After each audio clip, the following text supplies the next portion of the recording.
সে ৮০,০০০ বছর আল্লাহ তাআলার ইবাদত করেছে। কত হাজার বছর? বলেন কত হাজার বছর? ৮০,০০০ বছর আল্লাহ তাআলার ইবাদত করেছে। ২০ বছর সে ফেরেশতাদের শিক্ষক ছিলেন। কত বছর? 20 বছর। 20 বছর। এই কারণে তাকে বলা হয় মুআল্লিমুল মালায়েকা, ফেরেশতাদের শিক্ষক। কি ছিলেন? ফেরেশতাদের শিক্ষক ছিলেন। ৪০ বছর সে আরশে বহনকারী যে ফেরেশতারা তাদের সর্দার ছিলেন। ৪০ বছর আরশে যে বহনকারী যে ফেরেশতা তাদের দায়িত্বের প্রধান ছিলেন। ১৪ বছর সে আরশ তাওয়াফ করেছেন। কত বছর? 14 বছর সে কি করেছেন? আরশ তাওয়াফ করেছেন। এবং সে 20 বছর প্রায় ছিলেন জান্নাতের কেয়ারটেকার পাহারাদার। কত বছর?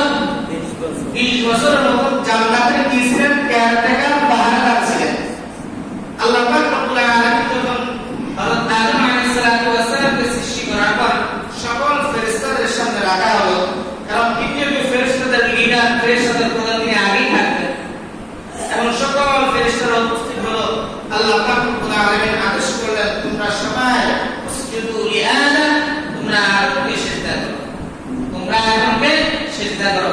আল্লাহ পাক রব্বুল আলামিন হুকুম পাওয়ার সাথে সাথে সকল ফেরেশতারা জমিনের মধ্যে পড়ে গেল, সিজদা করলো। কিন্তু এই ইবলিস আযাব সে কি করলো না? সিজদা দিল না, আল্লাহ তাআলার হুকুমকে অমান্য করলো। আল্লাহ পাক রব্বুল আলামিন বললেন যে তুমি কেন সিজদা করলো না? একটু কথা বলেছে, আনা খায়রুম মিনহু, আমি তার থেকে উত্তম, আমি তার থেকে উত্তম। কারণ খলাকতানি মিন নারি ওয়া খলাকতাহু মিন তিন, কারণ আমাকে আগুন থেকে সৃষ্টি করা হয়েছে, আদম তাকে তো মাটি থেকে সৃষ্টি করা হয়েছে। কারণ আগুন অনেক তেজস্ব, তার প্রভাব পুরো দিকে থাকে, মাটির প্রভাব নিচের দিকে থাকে। আমি শ্রেষ্ঠ, এই কারণে আমি তাকে সিজদা করতে পারবো না। আমি শ্রেষ্ঠ হয়ে কেন মাটির মানুষকে আমি কেন সিজদা করব?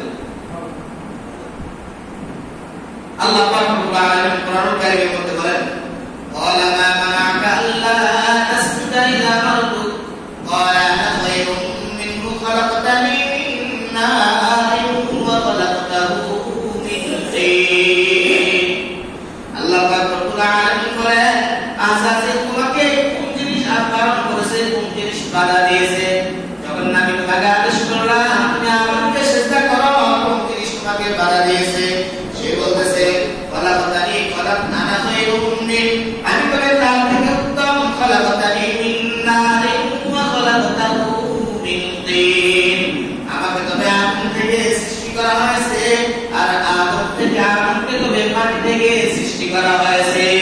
আল্লাহ পাক রব্বুল আলামিন ভগবান শুনে বলেন, قال فاهبط منها فما يكون لك أن تتكبر فيها فاخرج إنك من الصاغرين। আল্লাহ বলতেছেন, قال فاهبط منها, আল্লাহ ধমক দিয়ে বলতেছেন, قال فاهبط منها, এখান থেকে فما يكون لك أن تتكبر فيها, আল্লাহ ক্ষেত্রে তোমার অহংকার প্রদর্শন করার জন্য তোমার এখানে থাকার কোনো যৌক্তিকতা নেই, এখানে থাকার কোনো অধিকার নেই। فاهبط منها فاخرج إنك من الصاغرين। সে অত্যন্ত, সে একজন সর্দার, ফেরেশতাদের লিডার ছিল। ৮০,০০০ বছর আল্লাহ পাক রব্বুল আলামিনের ইবাদত বন্দী করেছে, কিন্তু ফাখরুজ মিনহা, সে এমন ভাবে লেগেছে, অত্যন্ত লজ্জিত, অপমান অপদস্থ হয়ে আল্লাহ পাক রব্বুল আলামিনের হুকুম অমান্য করার কারণে একদম নিকৃষ্টতম মানুষ হয়ে সে লেগেছে। এখন তাকে মানুষ গালি দেয় শয়তান, মানুষ গালি দেয় শয়তান, একমাত্র আল্লাহ পাক রব্বুল আলামিনের হুকুম অমান্য করার কারণে তার এমন অধঃপতন হয়েছে। প্রকার মহাজির, এই আয়াত থেকে আমরা কি শিক্ষা করলাম? যে অহমিকা, ক্ষমতা, প্রদর্শন, ইবাদত, বন্দেগী, যত কিছু যা কিছু আছে সব কিছুর মালিক হলেন আল্লাহ, এবং সব কিছুর শান হলো আল্লাহ। এগুলো আমার কারণে, কারণ অহংকার প্রদর্শন করার কারণে ব্রহ্ম ধ্বংস হয়েছে, অহংকার প্রদর্শন করার কারণে